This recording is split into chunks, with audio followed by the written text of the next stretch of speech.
Ayun, what's up sa inyo lahat mga tol. Isang magandang gabi po.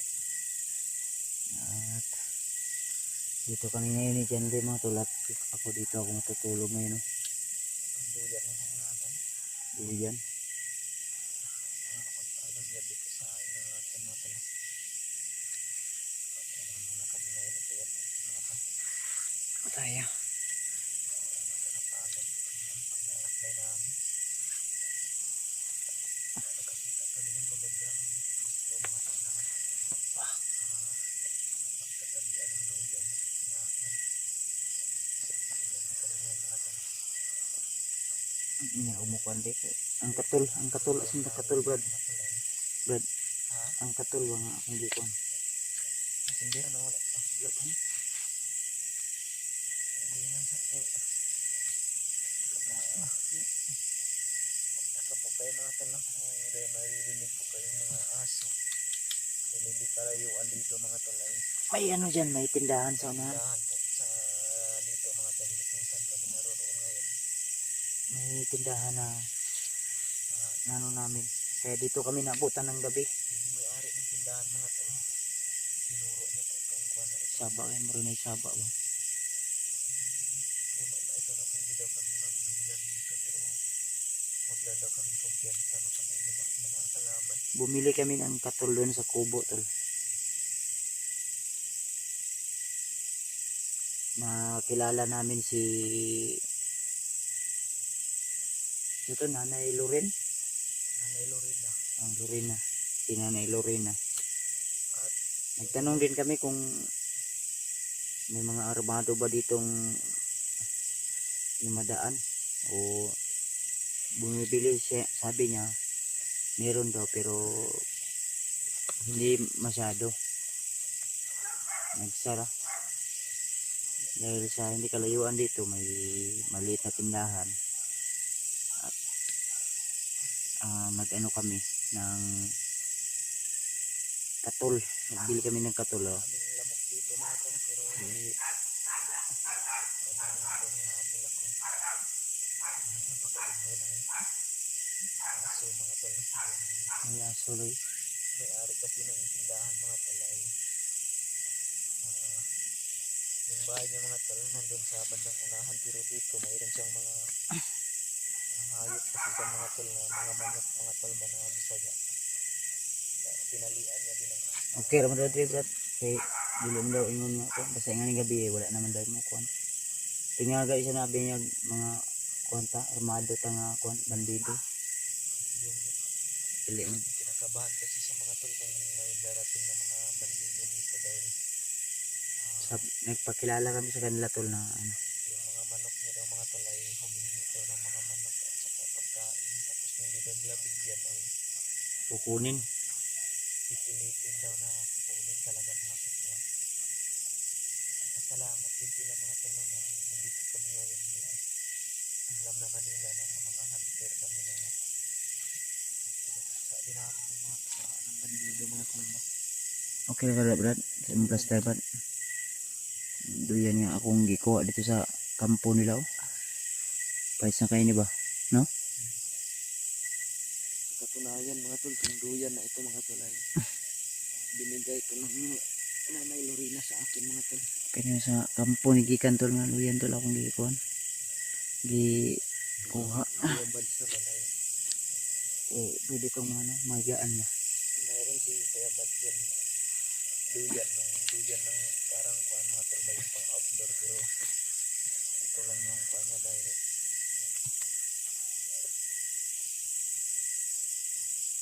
alimuot kasi yung mga tol eh. Hindi ako nagsapatos tol gawa ng sobrang sakit na ng paa ko. May ano na, may katina ba, parang siguro pag ano siguro pag ulan ba nabasa mo ng medyas mo nang napalutan. Inubad ko na lang yung pantalon ko mga tol at Basa-basa ba yung pantalon no? pero yung damit ko hindi na ako nagpalit dahil Ay. hindi naman na uga naman kasi mga tol hindi na nabasa. Subukan namin mamaya tol na mag-upload ng video dahil may mga video pa kami na hindi na-upload gawa ng napakain na yung signal at minsan naubusan din kami ng load. Kaya pagpasensya nyo na tol kung di kami agad-agad makapag-reply sa inyo. Si Brad Edward mga tol ay wala pa rin kaming balita mga tol. Ano na lang kung ano nangyayari sa kanya dahil Ang sama ni Brad, na kontak. dalon na ako yung duyana ni. No? No? Kaya mo, di ko ano siya, dalon po mo na. Dahil mo na, binigay na ito ni nanay sa akin. Pero may duyan ako dyan ng duyan ng kuwan. Ano ko duyan di atol? O kanila sa kay maganda to dahil murag igang mo daw ang paminaw. hindi masyadong kuwan ba. Buti mabait si nanay tol. Kain niya pa kami, kami doon ng kamote mga tol. Yung sabi. Binigyan niya pa kami ng kamuti. Kinakain kami ng kamuting ano, kahoy at saka Ang busog ko mga tol. saging. Na binigay ni nanay kaya sabi ni nanay na dito lang daw kami matutulog dahil yung kubo niya mga tol ay medyo maliit yun mga tol ba.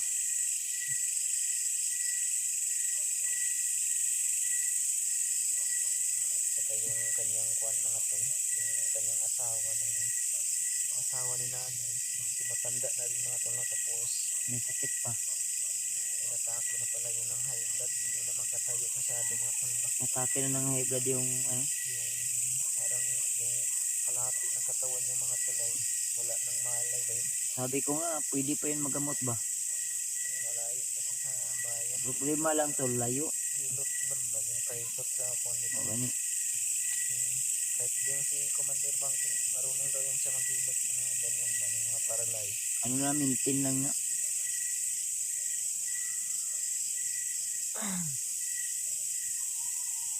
Update lang to tol ha, kasi para alam nyo rin kung ano yung sitwasyon namin dito.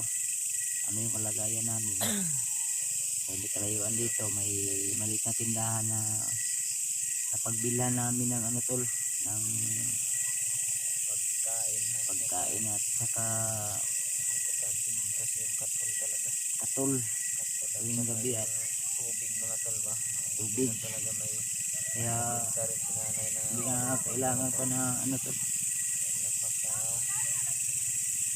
bira talaga makikita ng tubig dito na yung maganda inumin mga tol ba?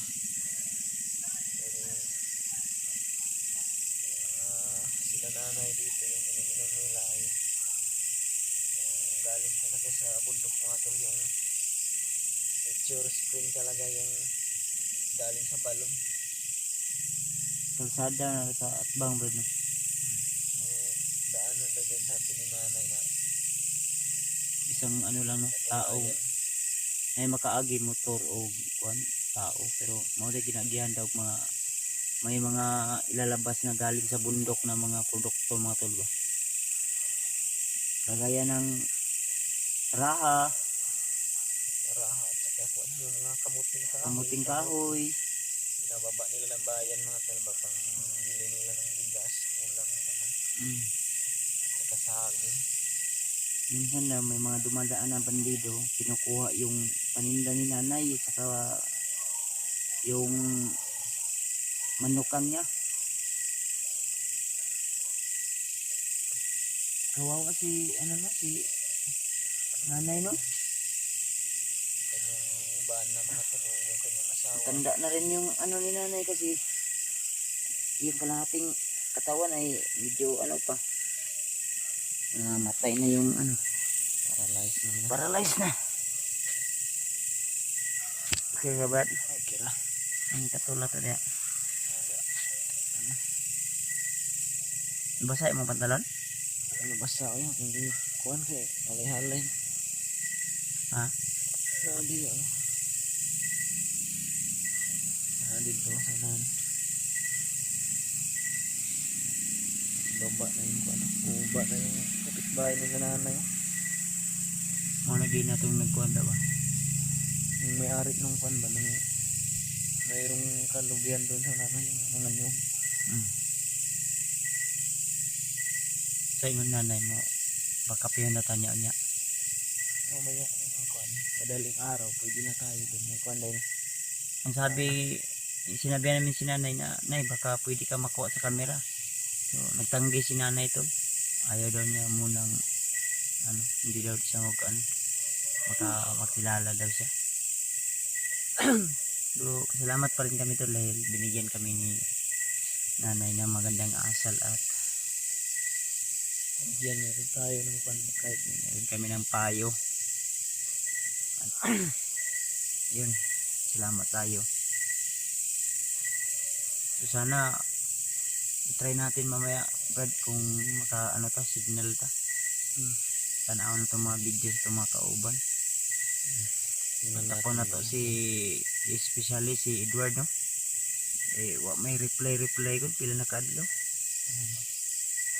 natin alam kung ano na yung Sana nangyari kay ba. sitwasyon sa aron ba kay di man mo reply ko, di makontak tol. Yung last namin, conversation, ang sabi niya, nag-impake na daw siya. Ang problema, sige na mag-contact, hindi na makuhan. Gusto tingnan namin yung YouTube channel niya mga tol, walang bagong upload ba? Wala. Last upload niya yung parang nag-ihaw siya ng Karne. Karne ba yun? Pinaskas daw ng aswang yung bubong nila. Unggoy mo to. Ay unggoy.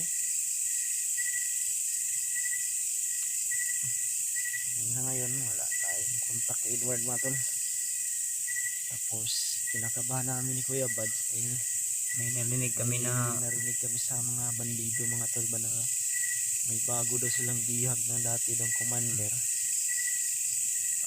siyempre hindi rin tayo agad-agad maniniwala gawa ng wala tayong sapat na ebidensya o wala tayong alam. Pero kinakabahan ako baka mangyari yung nasa isip ko ba.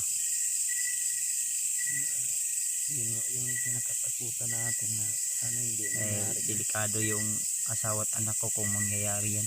Kung sakaling man baka si Edward yun o di kaya iba kong kasamahan, delikado. Lagi mong napapaniginipan Brad, katong gatag ni nanay nga kwan isip ditong kwan Brad. So yung gatag ito Ay binigay si Depensa na nanay sa kwan. amin mga tol ba na panangga din sa mga kwan mga tol, mga sa mga elemento o mga tao ba. Magagamit namin yun mga tol para sa kaligtasan din namin mga tol. Tataon mo tulog so una siguro kong tulog Brad. Pwede. Ha? Ako lang muna magbabantay. Pwede ka mo tulog Brad. Oo, pero ang aking isipan ba ko nakamata lang yung kwan ba. Tagpilaw ko mga media oras ikaw na po.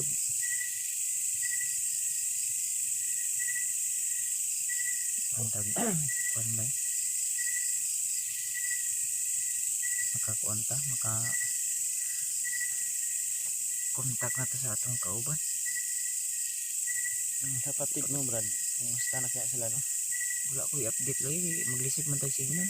Brad Dilimat pa at si Julius. Ilang kay mga viewers mo, kuan man atong mga viewers. Send man nag-link. Mo lagi kay kuan man gutol, hindi kami agad-agad maka play ng mga video. Alam niyo naman pag nasa bundok ka, mahirap makahanap ng signal at kung may signal man, wala ding data o load.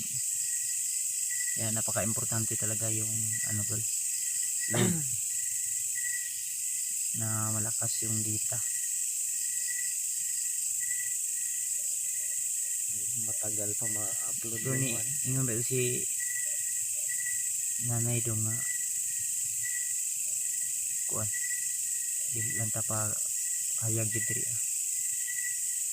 mga banda alas 4 alas 3 ini tagpasin sayo pa man Ayun po ito. kuan pa man alas 8 pa man alas 8 alas 9 alas 10 sila Tapos pa yung anong oras, makatulog pa tayo ng maindang.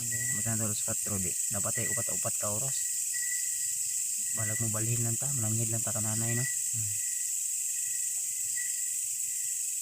Sobrang nakakapagod. okay ran katol bisig na lumos na ka diha Yan man.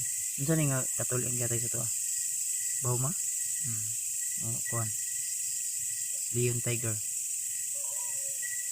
Ang ibaw man na. di man tawag sa pulo kuan kay nang kwanta diha kay si unya mo balhin ko dis babaw tol ito tol babaw kay di man pwede ninyo kuan ang lighter ha ibalik na to na kananay ha kung sa iyang kuan masig ihatag niya sa tuwa min lang natay ihalin Dari ko ero nanay no. kuan na mga Ang dami na German daw na siguro mga tol kung hatag na na sa iyang kuan apo nga nasa German pagsasamahin daw yung mga aso yung mga tol, mga 30 heads daw yun.